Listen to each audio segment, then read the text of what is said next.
चलो भाई। So good morning everyone, how are you all? How are you all? तो क्या कहोगे?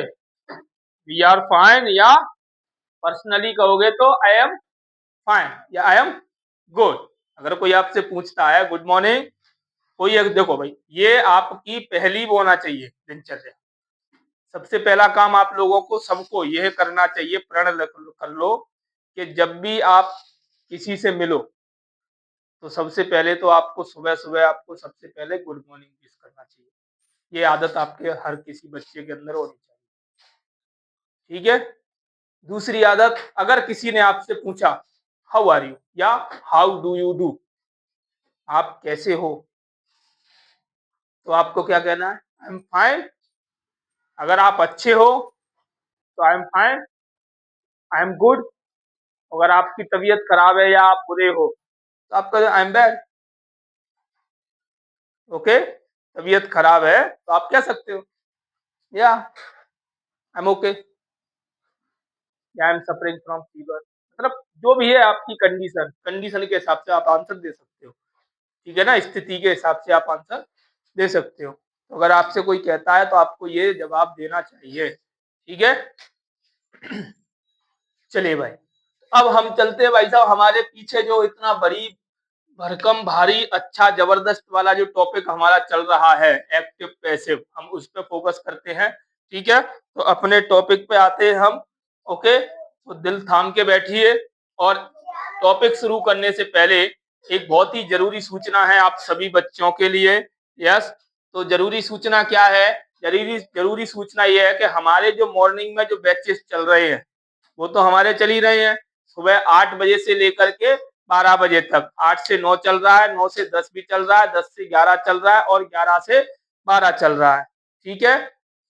यानी सुबह हमारे कितने बैच चल रहे हैं? 8 से 9, 9 से 10, 10 से 11 और 11 से 12, यानी 4 बैच हमारे सुबह चल रहे हैं। एक नया बैच हमने चालू किया है कल से, यानी कि 13 मई से शाम को 4 बजे का, ठीक है। अभी नया बैच है, कल से ही चालू हुआ है, तो आप सब लोगों से रिक्वेस्ट है कि जल्दी से जल्दी आओ और उस बैच को ज्वाइन करो। ओके, और एक और है आपके लिए बेनिफिट रहेगा कि जो बच्चे सुबह पढ़ रहे हैं, हमारे पास जो बच्चे सुबह पढ़ रहे हैं, यस, अगर उनमें से कोई बच्चा अगर ये चाहता है कि मुझे डबल क्लास लेनी है तो सुबह और शाम दोनों की क्लास आप ले सकते हो, ठीक है। कोई आपको एक्स्ट्रा चार्जेस नहीं लगेगा। जो आपका चार्जेस है, जो आपकी फीस है, जो आपसे एक टाइम की फीस ली जा रही है वही आपसे दोनों टाइम की फीस ली जाएगी, ठीक है। अगर आपको लगता है कि सर मैं शाम को 4 बजे वाले बैच में भी आ जाऊं तो आप आ सकते हो, और आप सुबह भी सर दोनों टाइम पढ़ना चाहो दोनों टाइम पढ़ लो। उसमें भी हमारे नए नए टॉपिक्स आएंगे, ठीक है। अभी तो उसमें कम बच्चे हैं, शुरुआत है, कल से ही चालू हुआ है, लेकिन धीरे धीरे उसमें भी बच्चे बढ़ जाएंगे, ठीक है।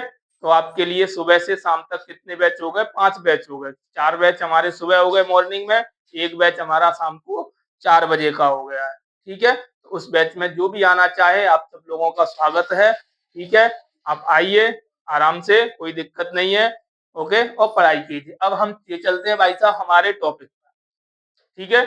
सूचना बहुत हो गई, अब थोड़ा सा पढ़ाई करते हैं। तो पढ़ाई की बातें हैं, ये है भैया, इस प्रकार से है। किस प्रकार से है? इस प्रकार से है, पास्ट कंटिन्यूअस टेंस हमारा एक्टिव पैसिव था। यस, यानी हमने अब तक एक्टिव पैसिव की सीरीज में कितने टेंस कंप्लीट कर लिए? 4 कंप्लीट कर लिए।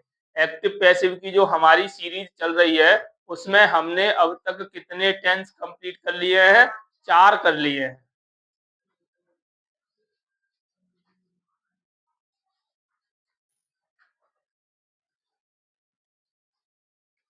तो एक्टिव पैसिव की सीरीज में हमारे 4 टेंस कंप्लीट हो गए हैं।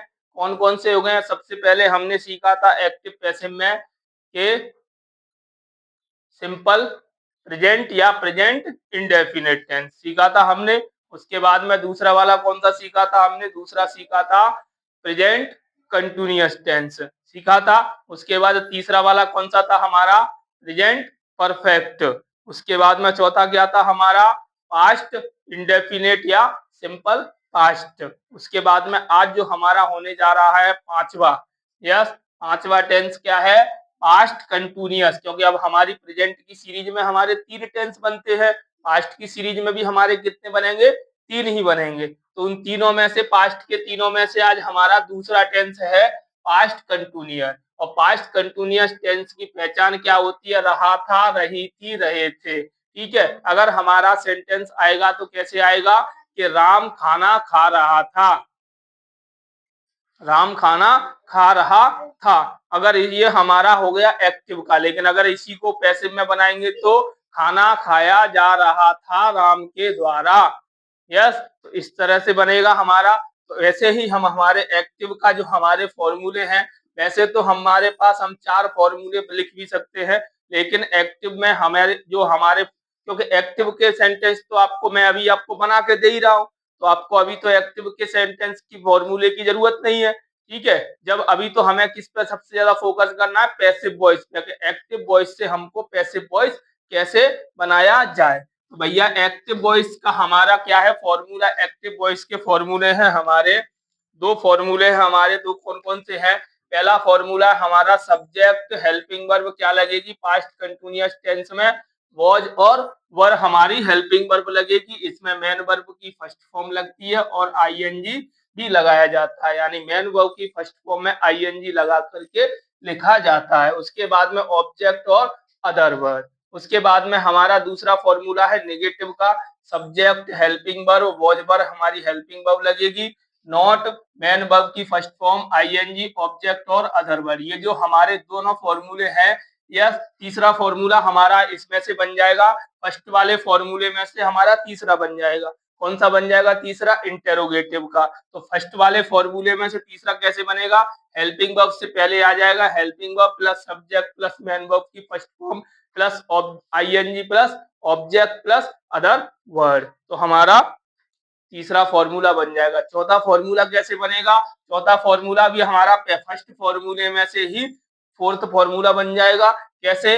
Helping verb, subject, not, main verb की फर्स्ट फॉर्म में आईएनजी, ऑब्जेक्ट और अदर वर्ब, और लास्ट में क्या ऐड हो जाएगा? Question mark. यानी इंटेरोगेटिव हो या इंटेरोगेटिव नेगेटिव हो, दोनों में वाक्य के अंत में क्या आता है? क्वेश्चन मार्क आता है। क्वेश्चन मार्क जानते हो कैसा होता है?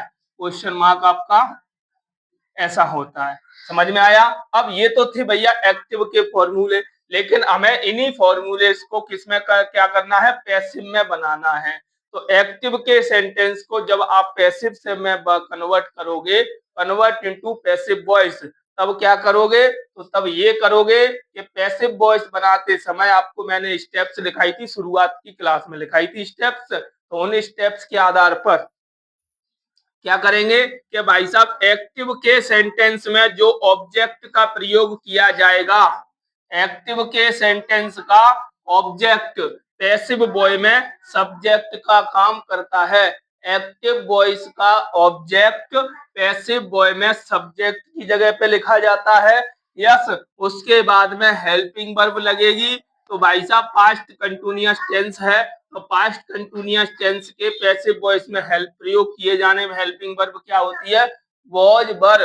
उसके साथ में क्या ऐड हो जाएगा? Was were being. क्या ऐड हो जाएगा?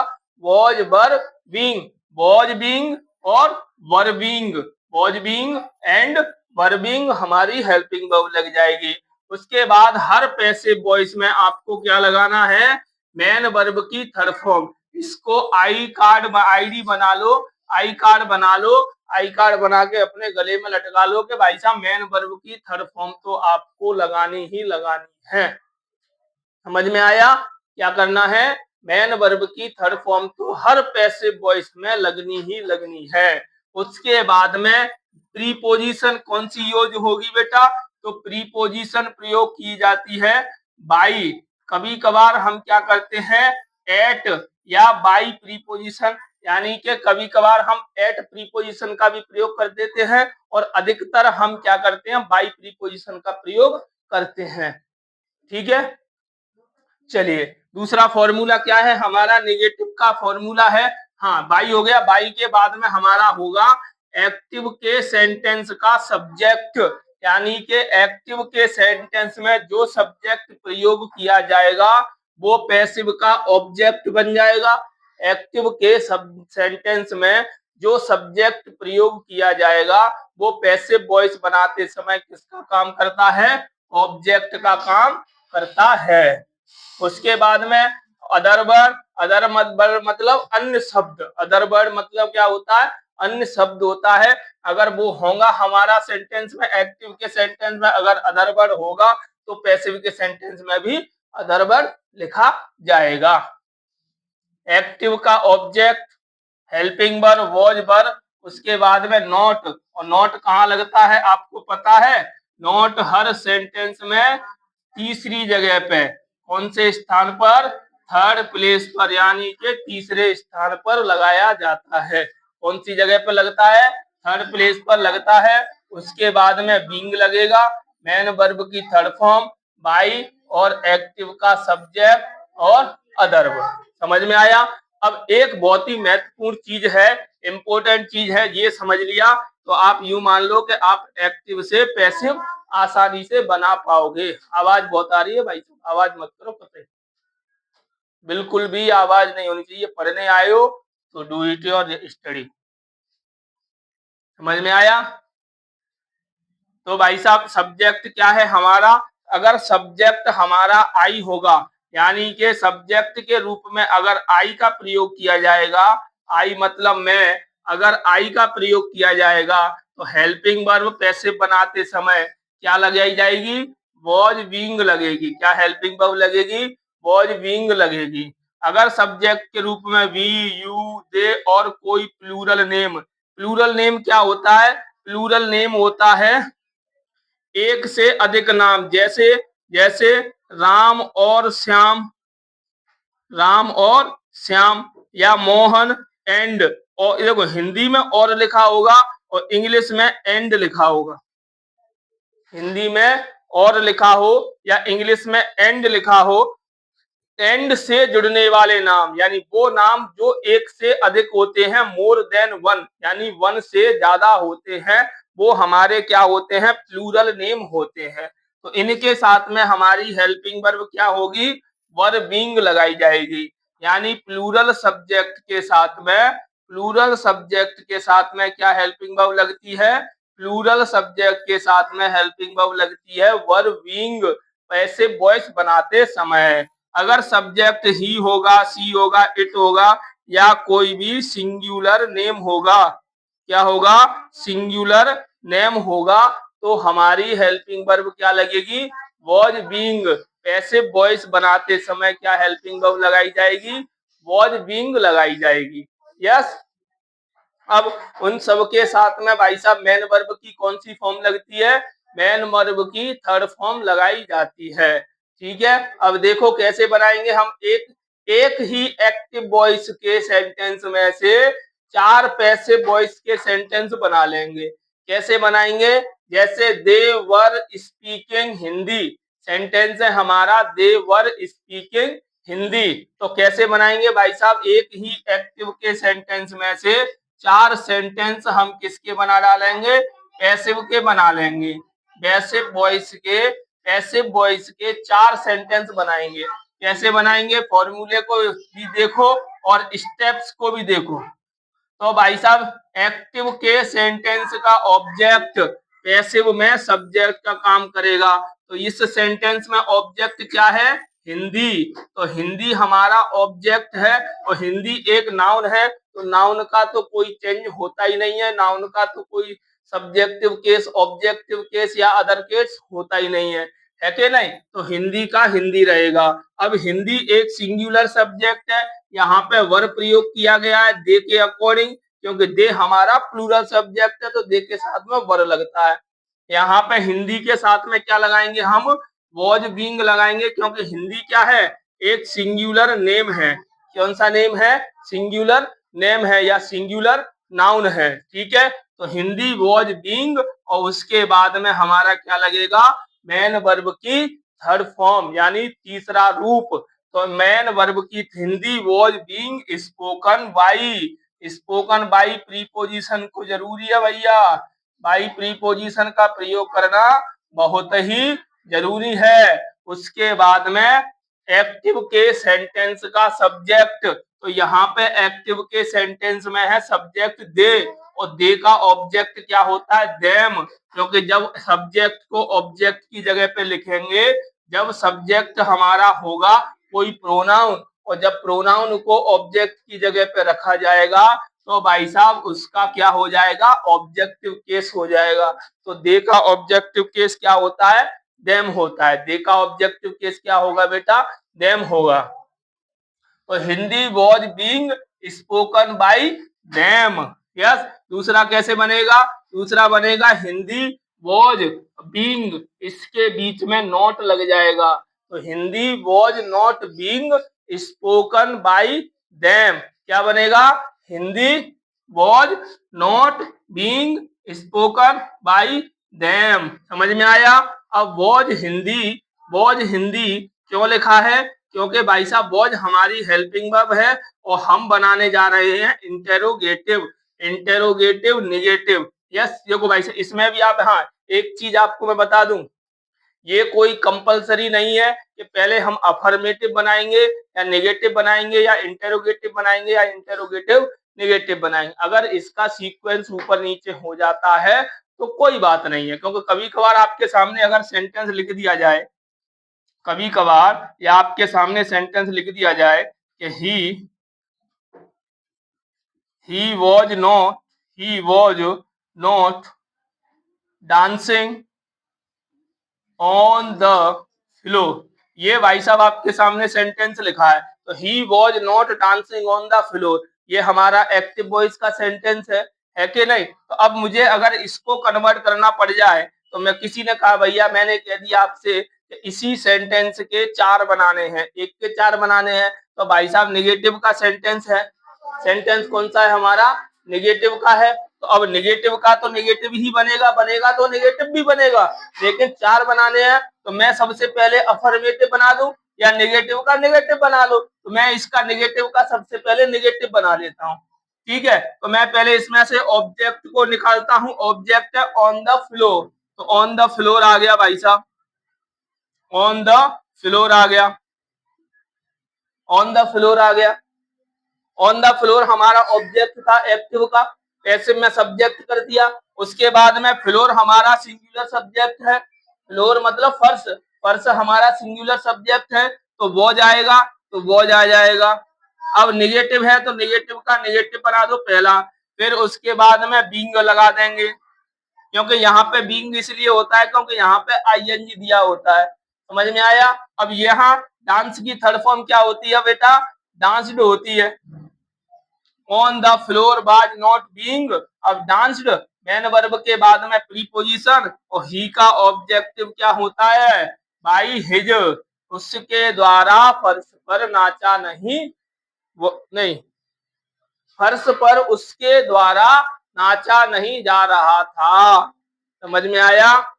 ऐसे ही अगर मुझे इसको दूसरा बनाना पड़ जाए तो सब कुछ रहेगा, सिर्फ मैं इस नोट को हटा दूंगा तो अफर्मेटिव बन जाएगा।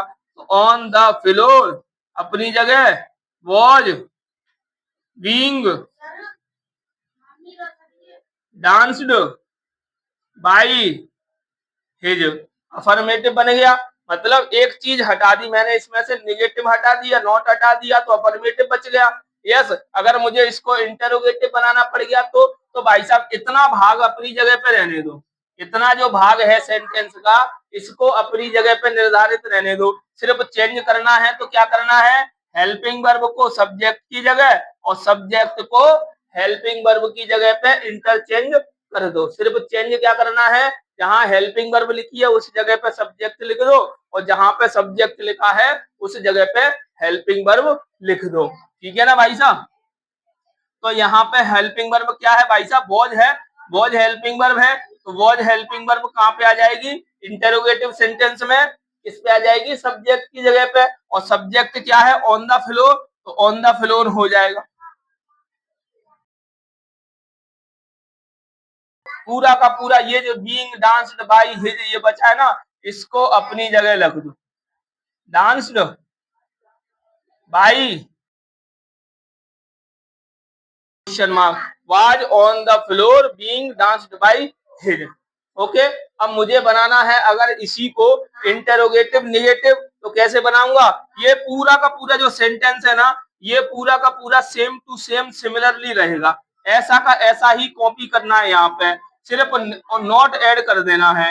Was on the floor, was on the floor first number, second number, तीसरे नंबर पर क्या ऐड हो जाएगा? नॉट। और being danced, danced by his, और लास्ट में मार्क ऑफ इंटेरोगेशन, तो was on the floor not being danced by his. इस तरह से हम अपना सेंटेंस कन्वर्ट कर लेंगे। समझ में आ गया? समझ में आया कि नहीं आया? फटाफट से इतना सब कुछ नोट करो।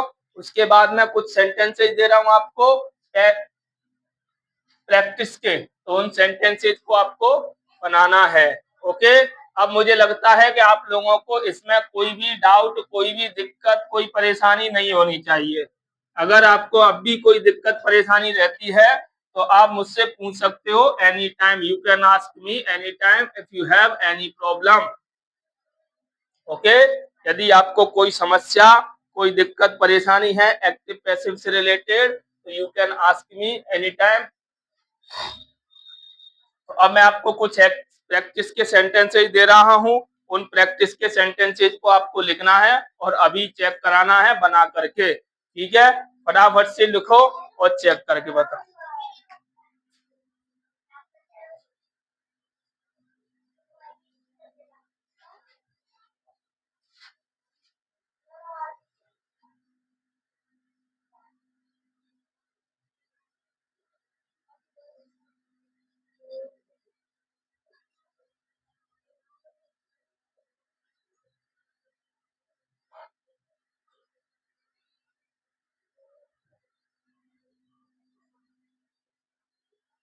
They were going to Jaipur.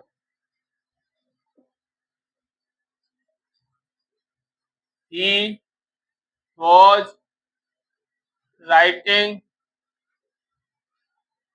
a story. She was not learning lesson. Were you watching movie? आपके इस स्क्रीन पर भाई साहब 5 सेंटेंस लिखे हैं। इन 5 सेंटेंसेस को आपको कन्वर्ट करना है। यस, एक के 4 बनाना है। ठीक है, और ऑनलाइन स्टूडेंट वाले जो भी है वो क्या करेंगे? कॉपी में नोट करेंगे। नोट करने के बाद में इनको सॉल्व करके कमेंट सेक्शन में मुझको लिख के बताएंगे, फिर मैं उनको चेक करके आपको बता दूंगा वहीं पे। अगर सही होगा तो मैं राइट का टिक लगा दूंगा यस, और अगर रॉन्ग होगा तो मैं क्रॉस का साइन लगा दूंगा। ठीक है, याद रखना बैच इस टाइम आपके चल रहे हैं 5 बैच है। 4 बैच सुबह चल रहे हैं 8 बजे से 12 बजे तक, और एक बैच हमारा चालू हुआ है शाम को 4 बजे का। जो भी बच्चा उसमें आना चाहे, अगर डबल स्टडी करना चाहता है तो सुबह के बैच में भी पढ़ना चाहता है सुबह भी पढ़ो, शाम को भी पढ़ना चाहता है तो शाम को भी पढ़ सकता है। ठीक है, दोनों टाइम आपके लिए अवेलेबल है कोचिंग, और मैं भी अवेलेबल हूँ जब भी आपको मेरी जरूरत पड़े तब। ओके, फटाफट से सॉल्व करो।